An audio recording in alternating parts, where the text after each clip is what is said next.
네, 반갑습니다. 마르스 김동석의 리얼 주식입니다. 오늘 마르스 김동석의 리얼 주식은 5년 안에 10배 성장, 10배 뛸 것으로 예상이 되고요. 테슬라, 애플이 몰빵 중인 자율주행 저평가 대장주 탑3 공개하니까요. 영상 처음부터 끝까지 꼭 시청해 주시길 바라겠습니다. 그 이전에 저희 마르스 김동석의 리얼 주식 유튜브가 여러분들의 사랑으로 정말 빠른 성장이 만들어주고 있습니다. 구독자 25,700명이고요. 3만 명을 향해 달려가고 있습니다. 딴 거 안 바란다 그랬죠. 여러분들이 영상을 시청해 주시고 유튜브 구독 버튼, 영상 좋아요 버튼, 그리고 댓글까지만 달아주시면 정말 감사하겠다 말씀드리니까 오늘 영상도 처음부터 끝까지 꼭 시청해 주시길 바라겠습니다. 오늘의 주제는 이제 자율주행이라고 볼 수 있겠는데 상당히 핫한 주제죠. 근데 그 중에서도 5년 안에 과연 뭐가 성장이 나오는지 하나하나 얻어가시면 될 것 같습니다. 근데 그 이전에 일단 시장 방향성에 대해서 설명을 좀 드려야겠죠. 제가 항상 강조드렸던 거의 2주 넘게 강조드렸던 1월 14일이 됐고요. 그 다음에 금통위가 진행이 됐습니다. 금통위가 진행이 되면서 이제 금리 인상을 확정을 지었습니다. 그래서 제가 예상한 또 예측한 대로 흘러갔고요. 근데 오히려 이제 미국 증시가 빠지면서 국내 증시의 이 하락세가 좀 선반영이 됐고 그러면서 오늘 빠지긴 했지만 개인 생각보다는 좀 덜 빠졌다 생각이 듭니다. 하지만 금리 인상을 했다라는 것은 결국에는 증시에 부담이 될 수밖에 없기 때문에 아마 다음 주에 또 이제 흔들 가능성이 높은 부분이고 또 다음 주에 뭐가 있냐면 네, LG 에너지 솔루션 청약이 있습니다. 그래서 이 청약으로 아마 개인 투자자의 돈이 또 몰릴 것으로 예상이 되고 몰리게 되면은 또 시장에 수급이 없겠죠. 그러다 보니까 오히려 보다 추세 상승이 나올 수 있을 만한 종목들을 지금 관심을 가지는 게 중요하다는 거예요. 당장 오늘 내일 급등할 게 아니라 추세적으로 상승이 나올 수 있는 종목들에 대해서 관심을 가지는 게 중요하다. 그러다 보니 충분히 보다 자율주행 저평가 종목에 대해서 알려드릴 테니까 여러분들이 흔히 알고 있는 인포뱅크, 모트렉스 이런 게 아니라 자율주행도 세분화시켜서 과연 어떤 종목이 성장이 나올 수 있을지 배워가시면 좋을 것 같습니다. 일단 최근에 정부의 정책이 좀 중요하다라 볼 수 있을 것 같아요. 정부의 의지, 과연 정부도 성장시킬 의지가 있는가? 보시면 아시겠지만 홍남기 2027년까지 레벨 4 플러스 자율주행 기술 개발 상용화 기반 마련하겠다라 밝혔습니다. 일단은 레벨 4 플러스라고 하는 거는 이거를 흔히 우리는 거의 완전 자율주행에 가까운 상태라 보시면 될 것 같아요. 완전 자율주행 상태라는 거는 말 그대로 나는 그냥 자도 돼요. 자도 되고 뭐 술을 먹어도 되고 뭘 해도 되는 상태. 알아서 운전을 하고 내가 주차까지 아무것도 건드릴 필요 없는 상태를 이제 이 상태라 부르고요. 뭐 진짜 완전한 상태 레벨 5겠죠. 하지만 뭐 이 기술력 차이는 대단하지 않습니다. 그래서 이거를 2027년 지금부터 5년 이내에 상용화를 하겠다라 밝힌 상태고요. 그래서 쭉 내려가 보시면은 광고가 너무 많아서 좀 끄고 가겠습니다. 네, 쭉 내려 보시면은 2027년까지 레벨 4 자율주행 기술을 완료하고 상용화 기반을 마련하겠다라 밝혔고요. 홍남기 경제부총리 겸 기획재정부 장관은 13일 오전에 열린 혁신성장 빅3 추진회의에서 이같이 말을 했습니다. 산업 디지털 전환 촉진법 시행을 계기로 국내 미래차 산업의 디지털 전환을 가속화할 것, 그러니까 자율주행을 어떻게든 간에 키우겠다라고 얘기를 한 거죠. 그래서 올 7월 시행되는 산업 디지털 전환 촉진법 시행과 함께 데이터 기반 미래 산업 생태계 구축이라든가 미래차 부품 완성차 제조 진흥화, 미래차 고부가 서비스 시장 창출 등을 집중 추진할 방침이라는 거고. 그러니까 이제 AI를 통해서 로봇을 만든가 또는 AI 기술력을 자동차에 넣는다든가 그런 것들을 진행하겠다라고 어렵게 써놓은 겁니다. 그래서 자동차 무선 OTA 확산 적용에 필요한 네트워크 제어기의 단계적 개발과 함께 2027년도까지 레벨 4 플러스 자율주행 기술 개발을 완료하고 상용화 기반을 마련하겠다. 일단은 법안이 통과되겠죠. 레벨 4를 타도 된다라는 이제 도로에서 가능한 법이 만들어져야 되고요. 지금 레벨 4는 도로에서 못 움직입니다. 큰일 나요. 대한민국에서. 독일은 가능합니다. 독일은 레벨 4까지 이제 법안이 통과가 됐는데 대한민국은 안 된다. 그래서 이 법안도 통과해야 되고 기술력도 나와야 되고 완성차도 나와야 되고 굉장히 할 게 많습니다. 할 게 많다는 거는 그만큼 성장하고 그만큼 수혜를 입을 것들이 많다라는 거 알아두시면 될 것 같습니다. 그래서 고등 자율주행 단계로 불리는 자율주행 레벨 4는 주행 제어 주체가 시스템에 있습니다. 이거 내가 할 필요 없다라는 거예요. 주행 중 발생하는 책임도 시스템에 속하고 레벨 4에서는 대부분의 도로에서 자율주행이 가능합니다. 제한 상황을 제외한 대부분의 도로에서 운전자의 개입이 불필요하다. 그러니까 거의 뭐 운전자가 개입할 필요가 없다라고 생각하시면 됩니다. 자율주행차의 디지털 기반 서비스가 접목될 수 있는 콘텐츠 플랫폼 구축을 지원하겠다.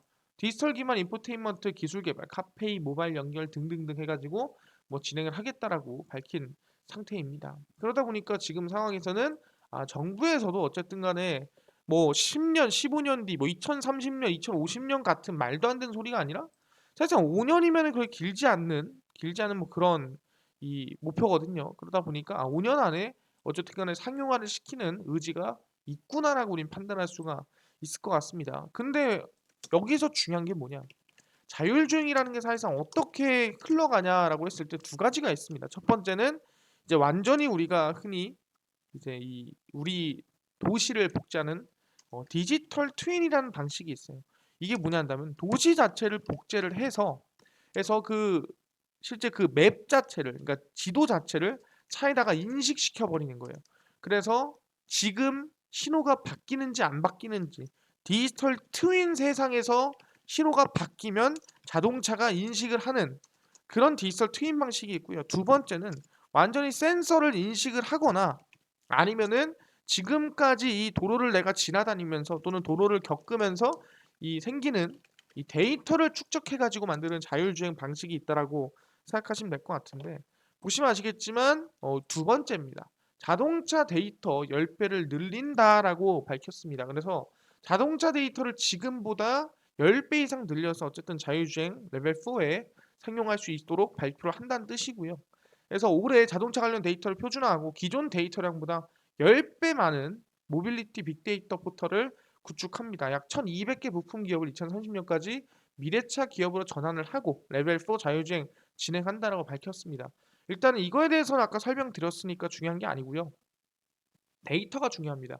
데이터 표준화 위원회를 발족해 자동차 관련 데이터를 표준화합니다. 실차 1만 대 운행 데이터, 정비 데이터, 전장 부품 데이터, 소비자 설문 등의 자동차 데이터를 기존 대비 10배 이상 확보해 모빌리티 빅데이터 포털을 열 예정입니다. 그러니까 이 정보나 데이터는 축적이 되면 될수록 당연히 더 고급화되고 더 심화되고 더 좋은 기술이 나오는 겁니다. 특히 자율주행에서는.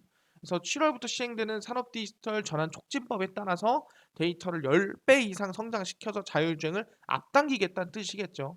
그리고 아까 얘기한 대로 부품 기업 1200개를 미래차 기업으로 전환한다는 목표를 세웠습니다. 사실 2030년이면은 아직 8년이나 남았습니다. 그래서 이거는 조금 먼 얘기이기 때문에 그냥 그런가 보다라고 생각하시면 될 것 같고요. 뭐 2027년도까지 자율주행 레벨 4를 진행하겠다. 돈을 뭐 98억부터 해가지고 돈을 투자를 해서 만들겠다라는 건데, 사실상 지금 보면은 뭐 200억, 200억, 100억, 150억 하지만 이게 사실상 투자로 봤을 땐 큰 돈은 아닙니다. 그렇기 때문에 뭐 이거는 그냥 돈이 들어오는구나 생각하시면 되고요. 제일 중요한 건 데이터를 10배 이상 늘려서 축적을 시키겠다라는 게 자율주행의 핵심이라는 거 알아두시면 될 것 같습니다.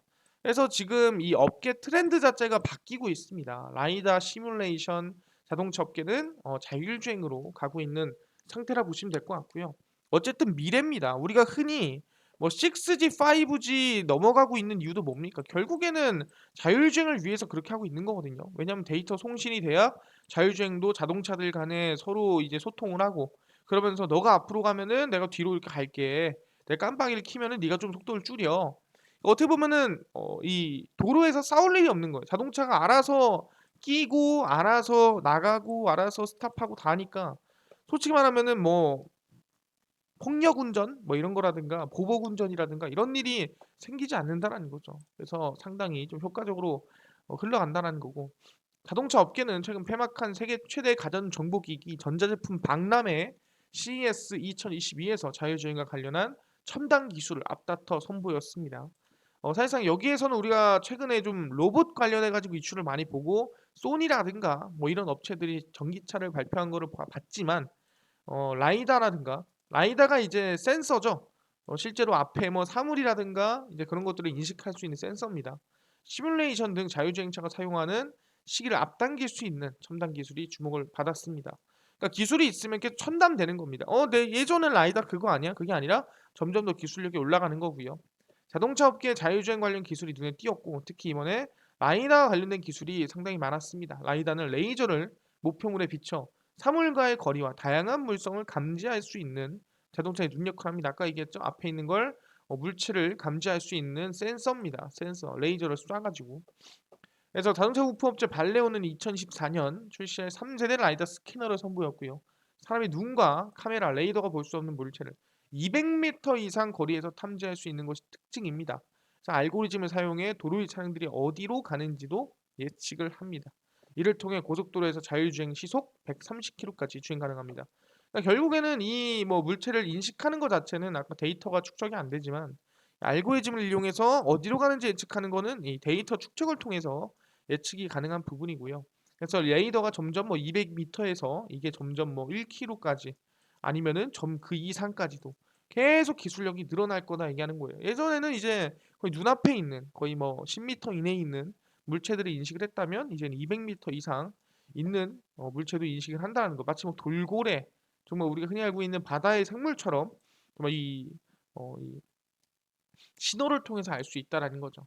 그래서 근거리 필드 라이다 기술도 소개를 했습니다. 배달 로봇과 로봇 택시 등 운전자 없는 자율주행 차량에 적용이 가능하고 360도 시야를 확보해서 어쨌든 문제가 안 생긴다는 뜻입니다.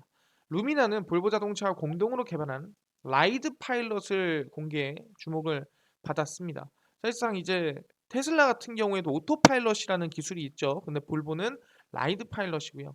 차세대 순수 전기 자동차에 탑재될 자율주행 기술이고요. 루미나의 최첨단 아이리스 라이다를 포함해 24개 이상의 센서들로 구성이 됩니다. 그래서 엄격한 검증과 여러 가지 안정성을 확인했다라 보시면 될 것 같고요.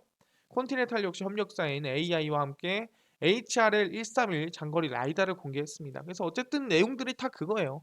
앞에 있는 거를 얼마나 더 멀리, 얼마나 확실하게 알 수 있는가, 거리 측정 능력이 늘어난다는 거고 차가 이렇게 있으면 이제 이 앞에 있는 모든 물체들이 다 인식이 되는 거죠. 눈앞에서 이게 여기 있고 여기 있고 여기 뭐가 있고 꺾고 안 꺾고 차가 이렇게 가다가 얘는 꺾겠다 얘는 직진하겠다 뭐 하겠다 대충 보면은 이제 우리도 알잖아요. 예, 차선만 봐도 어디로 가겠다 깜빡이만 봐도 어디로 가겠다 알 수 있잖아요.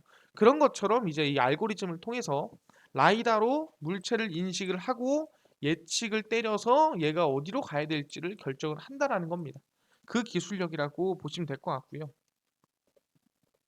아까 얘기한 대로 시뮬레이션을 통해서 자율주행 데이터를 축적을 하는 겁니다. 아까 데이터 축적이 매우 중요하다고 얘기를 했습니다. 자율주행차의 시뮬레이션을 돕는 기술도 주목을 받았습니다. 시뮬레이션 기술은 자율주행차 관련된 주행 데이터를 써낸다고 꼭 필요합니다. 스마트시티 디지털 트윈 제품으로 CES의 혁신상을 받은 기업이고 아까 얘기했죠? 디지털 트윈 완전히 그냥 가상세계에 지금의 도시를 복제해 놓은 겁니다. 도로의 모든 요소를 여러 계층으로 시뮬레이션 엔진에 통합해 플랫폼을 설계한 거고요. 아까 얘기한 대로 그냥 똑같이 복제해 놓은 가상세계인데 똑같은 세계라고 생각하시면 될 것 같아요. 거기서 이제 시뮬레이션을 하면서 데이터를 계속 축적을 하는 상태입니다. 그렇기 때문에 좀 더 확률이 높아지고 좀 더 예측률이 높아지고 사고가 점점 줄어드는 모습을 확인할 수가 있겠다라는 부분입니다. 그래서 그만큼 이제 최근 라이다라든가 아니면은 시뮬레이션 이 기술력 관련해 가지고 신기술이 점차 발전해서 나오고 있는 상태라고 생각하시면 될 것 같고요. 그래서 이제 정말 대한민국의 대표적인 자동차 업체입니다. 바로 현대차도 출시를 앞두고 있다라는 거죠. 물론 법적에서 이 허락이 되는 수준인 레벨 3입니다. 바로 뭐냐면은 G90입니다. 운전자 개입 없이도 자율주행 레벨 3 수준 G90 4분기 출시입니다. 보통 이제 운전을 한다고 했을 때 사람이 운전한다라고 하는 수준이 레벨 2입니다. 레벨 3부터는 사람이 아니라 자동차가 운전한다라고 부릅니다. 물론 3라고 해서 내가 아예 손을 안 대는 게 아니에요. 근데 주체가 바뀌는 상황인 거예요. 레벨 2는 내가 운전하지만 많이 도와주는 거고 레벨 3는 자동차가 운전하지만 내가 도와주는 거예요. 주체가 바뀌는 상황이라고 생각하시면 될 것 같고요. 그래서 보시면은 이제 G90에 자율주행이 들어가는 겁니다. 이게 진짜 G90 디자인이라고 보시면 될 것 같아요. 상당히 이쁘죠. 정말 전 지니시스가 풀체인지를 하면서 디자인이 정말 말도 안 되게 이뻐졌다고 생각을 합니다. 물론 벤틀리가 생각이 나지만 그렇더라도 이쁘다. 고급 브랜드 제네시스 올해 4.4분기 레벨 3 수준의 G90 자율주행차를 출시합니다. 시속 60km 이하에서는 운전자가 개입하지 않아도 일반 도로에서 자율주행이 가능한 수준이고요. 아까 전에 뭐 나온 라이다는 130km까지도 달릴 수 있습니다라고 했는데 그건 라이다 기술만 가지고 하는 얘기고요. 실질적으로는 자율주행을 진짜 할 때는 지금 기술력으로는 60km가 최대한 안정적인 그러니까 사고가 최대한 물론 100%안 날 수는 없지만 최대한 안 나는 수준이라고 보시면 됩니다. 제네시스는 최근 플래그십 세단인 신형 G90을 출시했고 레벨 3 적용이 됩니다. 장지훈 현대차 사장은 용인 제네시스 수지에서 기자들을 만나 제네시스 G90은 자율주행 레벨 3 단계 적용은 올해 국내 4.4분기에 하려고 하며 규제에 맞춰 하기 때문에 고속도로 60km 이하에서 운전자가 실제 관여하지 않아도 되는 주행 조건을 구현하는 방향이다. 그러니까 고속도로에서는 그냥 어떻게 보면 걸어놓고 내가 좀 여유 있게 좀 보낼 수 있다라는 거죠. 내가 핸들을 잡지 않아도 레벨 3에 해당하는 자율주행 기술이고요. 근데 사실상 어떻게 보면 거의 비슷한 기술이 지금 있긴 합니다. 어드밴스드 스마트 크루즈 컨트롤이라는 기존에 있는 자동차 기술력과 비슷한 수준이지만 더 향상된 기술이다라고 생각하시면 됩니다. 자동차 공학과 분류 기준에 따르면 레벨 3는 부분 자율주행 차로 자동차가 기본적으로 주행을 막고 돌발 상황 시 운전자가 개입을 하는 단계입니다. 그러니까 자동차가 자율주행하는 건 맞다라는 거예요. 개입을 하지만. 그래서 국내에 출시된 신차에 탑재된 반자율주행 기능은 레벨 2이며 레벨 2는 사람이 운전하는 겁니다. 아까 어드밴스드 크루즈 컨트롤 이런 것들이 이제 보조적 장치라는 거고 미국 전기차 업체 테슬라의 오토파일럿 기술도 역시 레벨 2에서 한 3 수준이라고 생각하시면 됩니다. 근데 솔직히 오토파일럿은 2는 아닌 것 같아요. 3 수준이고 근데 이제 안정성이나 이런 게 좀 문제가 되는 거죠. 그래서 어쨌든 간에 지금 현대차가 지금 준비 중이라는 거 알아두시면 될 것 같고요. 아마 내년부터는 진짜 현실화될 가능성이 높다라는 거예요. 그래서 그런지 실질적인 이 자율주행 이슈가 너무나도 올라오고 있다라는 거예요. 그러다 보니 자율주행 등 차세대 칩 개발 의기투합, 한국 반도체, 자동차 반도체 초격차 신호탄이 발사가 됐습니다. 삼성전자 현대자동차 그룹의 첨단 반도체 개발 협력은 국내 반도체 업계에서 상징적인 사건이 될 수 있을 것이다. 국내 차량용 반도체 시장의 외연 확장은 물론 반도체 공급망 위기를 타개할 수 있는 기회다라는 거고 사실상 우리가 흔히 이게 자율주행을 진행을 하려면 다른 것도 중요하지만 결국에는 그만한 이 받쳐주는 이거를 받쳐주지 않으면 할 수가 없는 거거든요. 바로 이 반도체가 필요하다라는 거죠. 전기차에 들어가는 것과 더불어서 자율주행에 들어가는 정말 이 고급화된 그리고 더 선진화된 반도체가 필요하다. 특히 지금처럼 차량용 반도체가 품귀 현상이 나오는 상황에서는 더욱 절실하다라고 생각하시면 될 것 같습니다. 그래서 글로벌 차량용 반도체 시장은 전기차 자율주행 기술 발달로 규모가 점점 커지고 있습니다. 그러나 국내 차량용 반도체 해외 의존도는 90%이며 공급 부족 사태 때문에 문제가 크다라는 거예요. 그러다 보니까 대한민국 내에서도 이제 만들자라는 겁니다. 그래서 고성능 SSD 및 그래픽 디램 이게 이제 메모리 반도체죠. 인포테인먼트 엑시노스 오토 V7 이건 비메모리 반도체고요. LG전자 협력, 폭스바겐 공급, 전력 관리 칩 S2VP S01, 엑시노스 오토 T5123.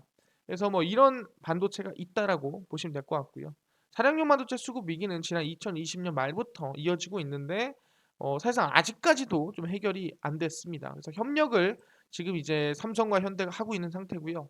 서로 사이가 안 좋았어요. 솔직히 삼성 현대가 근데 손을 잡았죠. 그래서 서로 공급을 하면서 먹고 사는 상태라고 생각하시면 될 것 같습니다. 현대차 그룹은 수차례 생산량 조절을 하거나 아니면 공장을 멈추거나 뭐 이러면서 이제 반도체 수급을 정상화를 만들려고 노력을 했는데 뭐 아직까지도 뭐 아직 진짜 완벽하게 진행되진 않았습니다. 왜냐면 지금도 뭐 GV80이라든가 좀 인기 모델을 넣으면 6개월에서 길게는 1년 정도 걸립니다. 그래서 정말 오래 걸리거든요. 그 뜻은 뭐다? 반도체가 부족하다는 뜻이겠죠. 그래서 삼성전자 반도체 사업 부분과 지난해 초부터 접촉을 해서 반도체 관련해 가지고 협력을 하고 있는 상태고요. 글로벌 차량용 반도체 점유율을 보시면 NXP 사실상 삼성전자가 지금 인수하려고 좀 노력하고 있는 또는 후보에 있는 기업 중 하나입니다. 인피니언, 르네사스, 텍사스 인스트루먼트, 마이크로 일렉트로닉스, 그다음 보쉬, 뭐 온세미컨덕터 있는데 여기에 대한민국 기업은 한계도 보이지 않죠. 그 정도로 지금 사실상 차량용 반도체에는 대한민국에 이 미치는 영향이 미미하다라고 생각하시면 됩니다. 그래서 현대차가 일단은 뭐 지금은 공급량이 부족하지만 삼성과 협력을 해서 성장을 만들어 나간다면 좀 해볼 만하지 않을까라는 생각인 거고요. 그래서 충분히 좀 협력을 통해서 한번 우리 자율주행과 전기차 반도체를 만들어 보자라고 지금 노력을 하고 있는 상태라고 생각하시면 될 것 같습니다. 그러다 보니 점차 이제 기대감이 나아지고 있는 게 가장 강했던 게 LG 이노텍이었습니다. 여러분들이 다들 봤을 거예요. LG 이노텍 자율주행과 메타버스 최대 수혜주 하면서 리포트가 나오면서 주가가 정말 크게 급등이 나왔죠. KB증권은 LG 이노텍에 대해 자율주행과 메타버스 최대 수혜주라며 40만 원에서 50만 원으로 약 수익률을 25%까지 상향 조정을 했습니다. 그래서 목표 주가 상향은 LG 이노텍 향후 글로벌 메가 트렌드 자율주행과 메타버스 핵심 업체로 판단이 되고 고객 기반이 애플 중심에서 마이크로소프트, 구글, 메타 등으로 확장이 좀 될 수 있기 때문에 충분히 기대감이 크다는 부분이고요. 그다음 매출액과 영업이익 같은 경우에도 8% 대략 12% 가량 증가를 했기 때문에 충분히 뭐 계속해서 우상향 나오지 않겠느냐라는 예상인 겁니다. 그리고 전장 부품 사업의 성장 잠재력은 더 커질 것이란 부분이고요. 자동차죠. 라이다 V2X 시스템 포함한 다양한 전장 부품 라인업 확보로 향후 자율주행 기술력에 충분히 도움이 될 것이다라는 얘기가 나와주고 있습니다. 그래서 LG 이노텍이 급등이 좀 크게 나왔습니다. 주가를 보시면은 주가 자체가 하루 만에 뭐 13% 가량 정말 시가총액이 하루 만에 거의 8천억 정도가 올라갔다라고 생각하시면 됩니다. 말도 안 되는 수준으로 급등이 나온 거고요.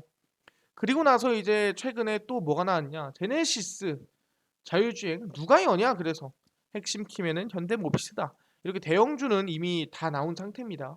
제네시스 고속도로에서 차량 스스로가 주행하는 레벨 3 수준의 자율주행이 아까 얘기한 대로 4.4분기에 출시가 되는데 그걸 어떻게 하냐라고 한다면은 현대모비스라고 생각하시면 됩니다. 현대모비스에 따르면 산업통상자원부가 이날 발표한 미래차 전환 디지털 고도화 추진 전략에 자율주행 차량 플랫폼 및 차세대 인지 센서 개발을 현대모비스가 맡고 있습니다. 그래서 레벨 4까지 현대모비스가 정말 데리고 끝까지 갈 또는 성장시킬 가능성이 높다는 부분이고요. 그래서 실제 플레이어라는 거죠. 그래서 쭉 보면은 자율주행 환경에서 의미 있는 첫발 내딛는 제네시스가 4분기 준비 중인 G90이 제일 중요하고요. 현대 모비스에 제어기가 탑재가 되면서 레벨 3 수준의 자율주행이 가능해진 게 현대차 그룹입니다. 그래서 현대 모비스가 국내 자율주행 산업을 이끈다 해도 과언이 아닌 이유는 어디로 개야 할지 모르는 방향성을 일일이 주목하고 컨트롤 중이다. 그게 바로 현대 모비스라는 거죠. 뭐를? 바로 인지 센서를 가지고 있다라는 거예요. 정밀한 위치 정보를 얻을 수 있지만 가격이 비싼 라이다, 주변 환경에 안정적으로 동작하지만 거리가 멀어질수록 정확도가 떨어지는 레이더, 가격이 저렴하고 전방 시야내 신호와 포지션을 인식하지만 거리 측정에 애를 먹이는 카메라까지 현대모비스가 그 가능성을 들여다보며 관련 기업들의 연구를 이끌어가고 있다는 거죠. 그래서 이거를 다 이제 어느 정도 밸런스를 맞추는 역할을 하는 게 현대모비스라는 거고 거기에 따라 충분히 기대감이 크겠다라 보는 거예요. 그래서 우리는 지금 알아야 될 건 뭐냐면은 자율주행도 중요합니다. 자율주행도 중요하지만 자율주행에서 중요한 건 뭐다? 센서와 카메라라는 거예요. 결국에 이것들이 없으면은 자율주행이 진행이 될 수 없더라. 자율주행 자체 V2X라든가 AI 기술 중요합니다. 하지만 카메라 센서 관련주들 집중할 필요가 있다라고 말씀을 드립니다. 그래서 정리를 해드리고요. 방금 얘기했던 현대모비스가 좀 대장주로 볼 수 있을 것 같고요. 그 다음에 MC넥스 그리고 나무가 그 다음에 NCN까지 해서 네 종목 정도 볼 수 있을 것 같습니다. 일단 현대모비스 같은 경우에는 주가가 이제 정말 많이 흘러내렸고 이제 추세가 조금씩 전환되고 있는 상태입니다. 상당히 긍정적이라고 보고 있는 상태고요. 그다음에 MC넥스 같은 경우에도 좀 고점 찍고 밀리나 싶었는데 추사 전환이 만들어지는 모습이 있는 부분이죠. 그다음에 나무가도 마찬가지고 NCN도 충분히 나쁘지 않은 구간이라고 볼 수 있을 것 같습니다. 그래서 우리가 자율주행에서도 이렇게 카메라 또는 센서 관련주들 관심을 둬야 된다라고 말씀을 드리고 더 다른 종목들도 정리를 계속 해드릴 테니까 기대 많이 해주시면 좋을 것 같습니다. 그래서 이런 종목들도 중요하지만 저는요 좀 당일 좀 급등이 예상되는 단타 종목도 매일 좀 무료로 주시면 안 될까요? 그리고 나서 이것뿐만 아니라 충분히 장 시작 전에 좀 급등이 예상되는 이슈라든가 뉴스라든가 시황이라든가 좀 무료로 좀 알려주세요 하시는 분들이 있고, 아니면은 저는 테마주랑 강의랑 매매법 뭐 이런 것도 좀 무료로 좀 정리해 주세요 하시는 분들이 있어서 누가 김동석 대표가 100% 무료로 나눠드리고 있습니다. 어디서 나눠드리고 있냐면은 김동석의 리얼 주식 연구소라는 100% 무료 어플이고요. 이 어플은 각 스마트폰, 난 아이폰을 씁니다 그러면 앱스토어에서 무료로 다운로드 가능하고요. 나는 갤럭시를 씁니다 하시면은 구글 플레이 또는 플레이스토어에서 무료로 다운로드가 가능합니다. 그래서 이 김동석의 리얼 주식 연구소라는 100% 무료 어플을 아이폰이면 앱스토어, 갤럭시면은 구글 플레이, 플레이스토어에서 다운로드가 가능하고요. 들어가서 뭐라 검색을 하느냐? 각 스마트폰 내에 김동석의 리얼 주식 연구소라고 검색을 하시고요. 그럼 이렇게 김동석의 리얼 주식 연구소 어플이 뜨게 됩니다. 그럼 이 어플을 100% 무료로 설치 가능하니까요. 꼭꼭꼭 설치하셔라 말씀을 드리고요. 이 어플 여러분들이 설치를 하시고 나면은 이렇게 김동석의 리얼 주식 연구소라고 하면서 어플이 화면에 뜨게 됩니다. 그래서 당일 리얼 추천주가 이제 당일 급등 예상 종목을 무료로 알려드리고요. 극비 분석이 시황입니다. 장 시작 전 시황을 정리를 해드리고요. 극비 자료 같은 경우에는 테마주라든가 아니면 강의 자료라든가 무료로 좀 정리를 해드리고 있습니다. 그래서 들어가 보시면은 추천주가 지금 1월 14일까지 나갔습니다. 그럼 이제 뭐가 나가야겠습니까? 당연히 월요일 추천주인 이제 17일 추천주를 제가 주말 동안에 올려드릴 거예요. 그럼 1월 17일 추천주 들어와서 100% 무료로 종목 뭔지 확인하시면 된다라고 말씀드리는 거고, 최근에 이제 추천주를 보시면은 뭐 아모그린텍 당연히 2, 3% 이상 상승세가 나와줬고요. 그다음에 뭐 13일 추천주 바로 어제죠. 엔캠입니다. 몇 프로? 한 10% 이상 상승세가 좀 이어지고 있는 상태라고 생각하시면 됩니다. 그리고 나서 그 12일 추천주 뭡니까? ENF 테크놀로지 얘도 한 5% 이상 상승세가 이어지고 있고요. 그러니까 꾸준히 연승을 하고 있기 때문에 충분히 1월 17일 관련주도 여러분들이 올라오면은 주말 동안에 확인하시면 된다. 무료로 말씀드리는 거고, 12월 같은 경우에도 승률은 약 77%였고 뭐 13%, 30%, 17%, 15%등 나쁘지 않은 수익을 달성하고 있는 중이니까 기대 많이 해주셔라 말씀드리고, 급비 분석 같은 경우에는 장 시작 전 시황을 정리를 해드리고 있습니다. 오늘도 정리해드렸죠. 해외 증시부터 국내 이슈까지 전부 정리해드리니까 이것만 봐도 다른 이슈를 볼 필요가 없고요. 극비 자료에서는 테마주라든가 강의라든가 무료로 정리를 해드리고 있습니다. 그래서 들어가서 보시면 2차전지 관련주 하면서 이슈 정리부터 왜 올라갔는지 다 정리해드리고 관련주까지 전부 정리를 해드립니다. 이런 식으로 매일매일 올려드리고 기법 분석까지 다 해드리니까 꼭꼭꼭 무료로 다 공부해 가시면 좋을 것 같습니다. 그래서 김동석의 리얼 주식 연구소고요. 100% 무료 어플입니다. 종목 시황 테마주 강의 전부 다 무료로 드리니까 전부 다 가져가시면 좋을 것 같고요. 그뿐만 아니라 저희 마르스 김동석의 리얼 주식 유튜브입니다. 여러분들의 사랑으로 커가고 있으니 구독자 3만 명을 향해 달려가고 있습니다. 유튜브 구독 버튼, 영상 좋아요 버튼, 그리고 댓글까지 남겨주시면 정말 감사하니까 다음 영상도 기대 많이 해주시고 시청 많이 해주시길 바라겠습니다. 감사합니다.